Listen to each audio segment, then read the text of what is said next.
April 29. വനിതകളുടെ ഇടയിൽ നിന്ന് കത്തോലിക്ക സഭയിൽ വേദപാരംഗതരുടെ സ്ഥാനത്തേക്ക് ഉയർത്തപ്പെട്ടിട്ടുള്ള വ്യക്തികളിൽ പല വിധത്തിലും തന്നെ ശ്രദ്ധേയമായിട്ടുള്ള ഒരു വ്യക്തിയാണ് സിയന്നായിലെ വിശുദ്ധ കത്രീന. ഇറ്റലിയിലുള്ള സിയന്ന എന്ന നഗരത്തിലാണ് കത്രീന പൂജാതിയായത്. വലിയ ഒരു കുടുംബമായിരുന്നു അവളുടേത്. കത്രീനയോടൊപ്പം ഇരട്ട പ്രസവിച്ച സഹോദരി അടക്കം 24 മക്കളായിരുന്നു മാതാപിതാക്കന്മാർക്ക്. ഏറ്റവും ഇളയവളായിരുന്നു കത്രീന. ഏറ്റവും ഇളയ സന്തതിയായിരുന്ന കത്രീനയോട് മാതാപിതാക്കൾക്കും അയൽവാസികൾക്കും വാത്സല്യം ആയിരുന്നു. അതിന് കാരണം ബാല്യത്തിൽ തന്നെ ഈ കുട്ടി പല വിധത്തിലും പ്രത്യേകതകൾ നിറഞ്ഞതായിട്ട് അവർക്കൊക്കെ അനുഭവപ്പെട്ടു. സൽസ്വഭാവത്തിലെ, പ്രാർത്ഥന രൂപിയിലെ, ജീവിതനിഷ്ഠയിലെ, വളരെ പ്രസന്നവതിയായിരിക്കുന്നതിലെ തന്റെ ഇളയ മകളോട് പ്രത്യേകമായ ഒരു വാത്സല്യം പിതാവ് പ്രകടിപ്പിച്ചിരുന്നു. അവൾ ചെറുപ്പം മുതലേ തന്നെ ഭക്തകാര്യങ്ങളിലും പ്രാർത്ഥനകളിലും മുഴുകി ജീവിക്കാൻ ആഗ്രഹിച്ച ഒരു കുട്ടിയായി.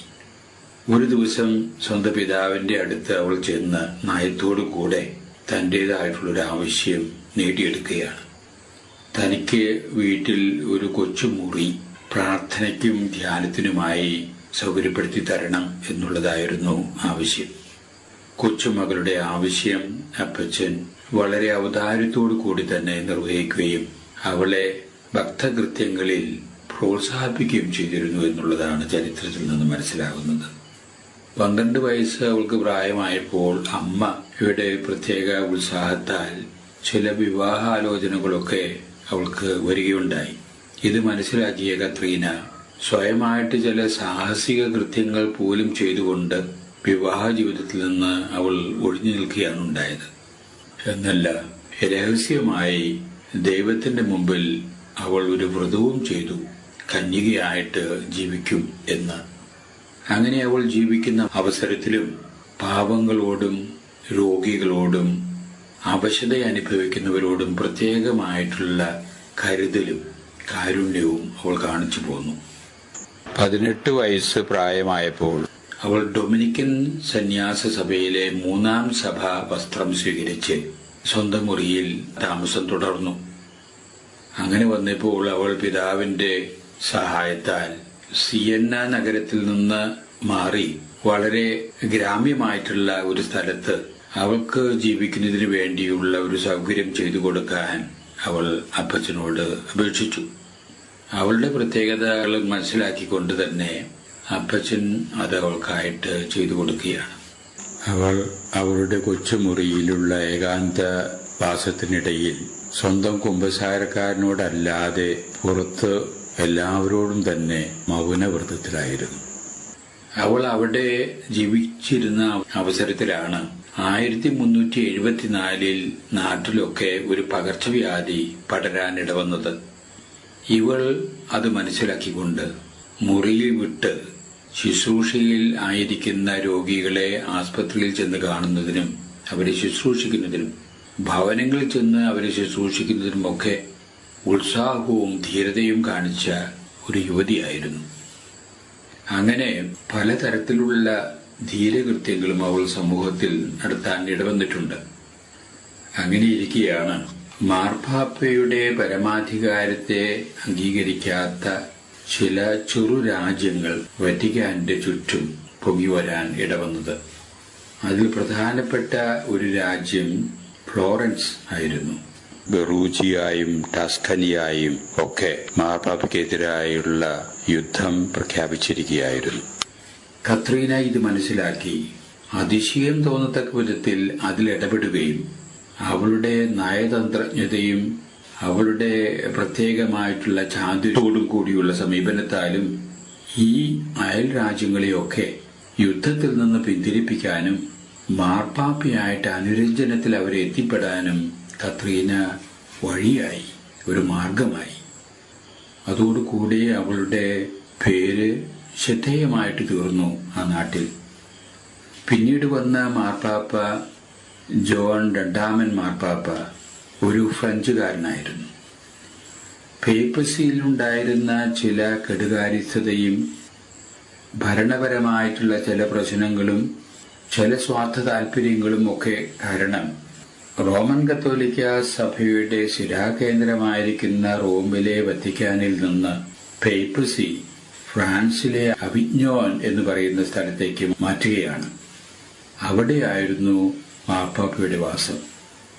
എന്നാൽ പിന്നീട് വന്ന മാർപ്പാപ്പയ്ക്ക് അവിഗ്നോനിൽ നിന്ന് ലോകത്തിന്റെ തന്നെ ശിലാകേന്ദ്രവും കത്തോലിക്ക സഭയുടെ അടിസ്ഥാനവുമായി അതുവരെ ഉണ്ടായിരുന്ന റോമാ നഗരത്തിലേക്ക് തന്നെ പേപ്പസിയെ കൊണ്ടുവരണമെന്നുള്ള അതിയായ ആഗ്രഹം ഉള്ളിലുണ്ടായി.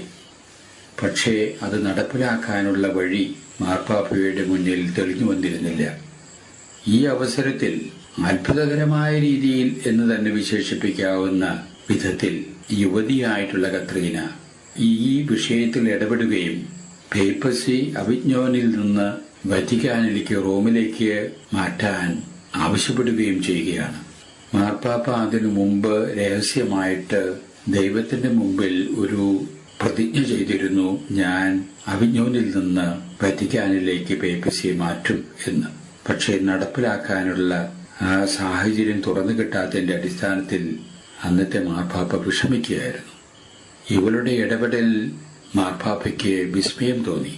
രഹസ്യമായിട്ട് താൻ എടുത്ത ഈ തീരുമാനം എങ്ങനെ യുവതിയായിട്ടുള്ള ഈ സ്ത്രീക്ക് വെളിപ്പെടാൻ ഇടവന്നു എന്നുള്ളതായിരുന്നു മാർപ്പാപ്പയുടെ അത്ഭുതത്തിന് കാരണം. എന്തായാലും അവിഗ്നോനിൽ നിന്ന് പേപ്പസി സിയന്നായിലെ കത്രീനയുടെ ഇടപെടൽ മൂലം എന്ന് തന്നെ വിശേഷിപ്പിക്കാവുന്ന രീതിയിൽ റോമിലെ വത്തിക്കാനിലേക്ക് മാറ്റപ്പെടുകയാണ്. അങ്ങനെ രാഷ്ട്രീയമായിട്ടും സാമൂഹ്യമായിട്ടും മതപരമായ രീതിയിലും യഥാർത്ഥത്തിൽ വിസ്മയം തോന്നാകുന്ന പല കാര്യങ്ങളാണ് കത്രീന ചെയ്തു തീർത്തിട്ടുള്ള 33 കൊല്ലക്കാലത്തെ ഈ ലോകവാസം കൊണ്ട്. ഇത് തീർത്തും അത്ഭുതകരമായിട്ടുള്ള ഒരു പ്രവർത്തന ശൈലിയായിട്ടും വ്യക്തിത്വമായിട്ടും സഭ ഇന്നും അംഗീകരിക്കുന്നു. അതുകൊണ്ടും കൂടി ആയിരിക്കണം 1461 ആണ്ടിൽ 2-ാം പിയൂസ് മാർപ്പാപ്പയാണ് കത്രീനയെ വിശുദ്ധയായിട്ട് നാമകരണം ചെയ്തത്. അതേ തുടർന്ന് 1970 പോൾ 6-ാമൻ മാർപ്പാപ്പയാണ് വിശുദ്ധ കത്രീനയെ വേദപാരംഗതരുടെ സ്ഥാനത്തേക്ക് ഉയർത്തിയത്. ആവിലായിലെ വിശുദ്ധ ത്രേസ്യയോടൊപ്പമായിരുന്നു ആ സ്ഥാനക്കയറ്റം അവൾക്ക് നൽകിയത്. അതോടുകൂടെ വനിതാ ലോകത്തിലെ ശ്രദ്ധേയമായിട്ടുള്ള ഒരു വേദപാരംഗത എന്ന രീതിയിലാണ് ഈ അത്ഭുത വനിത പിന്നീട് അറിയപ്പെടാനിടവന്നത്. 1380 33-ാമത്തെ വയസ്സിൽ ഏപ്രിൽ 29 കത്രീന ഈ ലോകവാസം വെടിഞ്ഞത്. അത്ഭുതകരമായിട്ടുള്ള കത്രീനയ്ക്ക് ദൈവം കൊടുത്ത സിദ്ധികള്, ആ സിദ്ധികളിൽ കൂടി കത്രീന പ്രവർത്തിച്ച മാർഗങ്ങള് യഥാർത്ഥത്തിൽ വിസ്മയം ജനിപ്പിക്കത്തക്ക വിധത്തിലാണ് എന്നുള്ള യാഥാർത്ഥ്യം അനുസ്മരിച്ചുകൊണ്ട് ദൈവത്തിന്റെ കരങ്ങളിൽ ഫലപ്രദമായിട്ടുള്ള ഉപകരണങ്ങൾ നാം ആകുന്നതിനു വേണ്ടിയുള്ള മാധ്യസ്ഥം ഈ വിശുദ്ധിയോട് തന്നെ നമുക്ക് ചോദിക്കാം.